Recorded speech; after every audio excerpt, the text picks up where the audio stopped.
गडीकर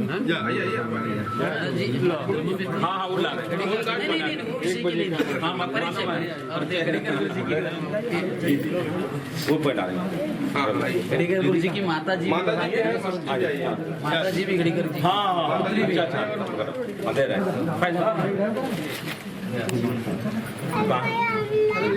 सर्वमंगलमांगल्ये शिवे सर्वार्थसाधिके शरण्ये त्र्यंबके गौरी नारायणी नमोस्तुते। गडीकर गुरुजी की पुत्री मूर्ति देवव्रत महेश्वरी थे। आपने बिना किसी रुकावट के 50 दिनों में दंडक्रम परायणम, जिसमें शुद्ध यजुर्वेद की मध्यम दिनी शाखा के 2000 मंत्र शामिल हैं। इसमें कई वैदिक छंद और पवित्र शब्द शामिल हैं जिन्हें त्रुटिहीन रूप से उच्चारित किया गया है। आपके इस कार्य को आने वाली पीढ़ियों द्वारा याद किया जाएगा। के बाद उपनयन संस्कार के बाद उसका अध्ययन चालू हुआ है और लगभग 9 से 10 साल में उसने अभ्यास पूरा किया है।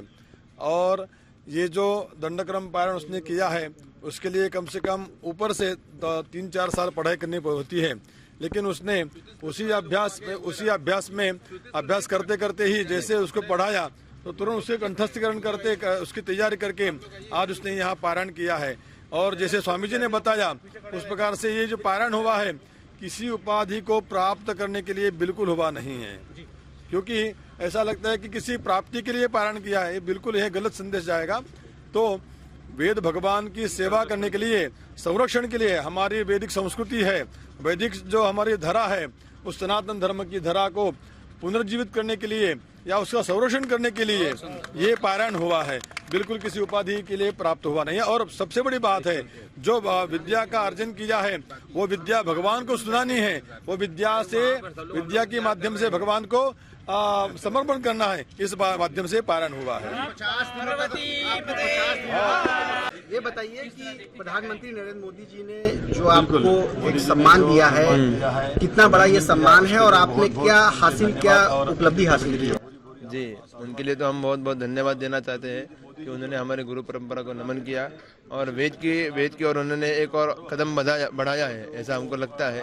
और उसके लिए हम धन्यवाद कहना चाहते हैं और आभार प्रकट करते हैं हमारा। जो आपने उपलब्धि हासिल की है इसके बारे में थोड़ा बताइए, ये कितनी बड़ी, अगर अपने शब्दों में आप नहीं कह सकते फिर भी ये कितना बड़ा अचीवमेंट है, कितनी बड़ी उपलब्धि है? अभी हमारे तो कुछ अचीवमेंट हुआ ही नहीं है, अभी तो बहुत कुछ अचीवमेंट करना बाकी है। तो हम तो यही कहेंगे कि अभी तो बस एक कदम भी नहीं रखा है हमने, अभी तो बहुत कुछ बाकी है और गुरु चरणों में सेवा अभी अर्पित करना बाकी है। ये क्या आपने हासिल किया इसके बारे में जरा बता दीजिए। वो गुरु जी बताएंगे आपके बारे में। ये जो आपने किया है, क्योंकि ये पहले 2 साल पहले अपने रचा गया था, अपने शब्दों में ये किस तरीके से? इसके पूर्व में 100-200 साल पूर्व आप सुनिए, इनका सुनिए। नासिक में नारायण शास्त्री गुरुजी थे जिन्होंने इसी परंपरा से यह पारायण किया था। उसके पूर्व में किसी ने किया यह माना नहीं जा रहा है। तो यह पारायण अपने आप में एक अद्भुत पारायण है, लेकिन इस पारायण की जो नींव रखी गई वह विश्व कल्याण के लिए रखी गई और यह पारायण यहाँ होना चाहिए। यह इच्छा इनकी पूज्य माता जी को दी थी जो आज नहीं है हमारे बीच में। इनकी माता जी रत्नगर्भा कहलाई और लोग उनकी माता जी की आज भूरी भूरी प्रशंसा कर रहे हैं और कह रहे हैं कि इतना मेधावी छात्र जिस माता के कोख से जन्मा होगा वो माता कितनी पुण्यमयी हुई होगी।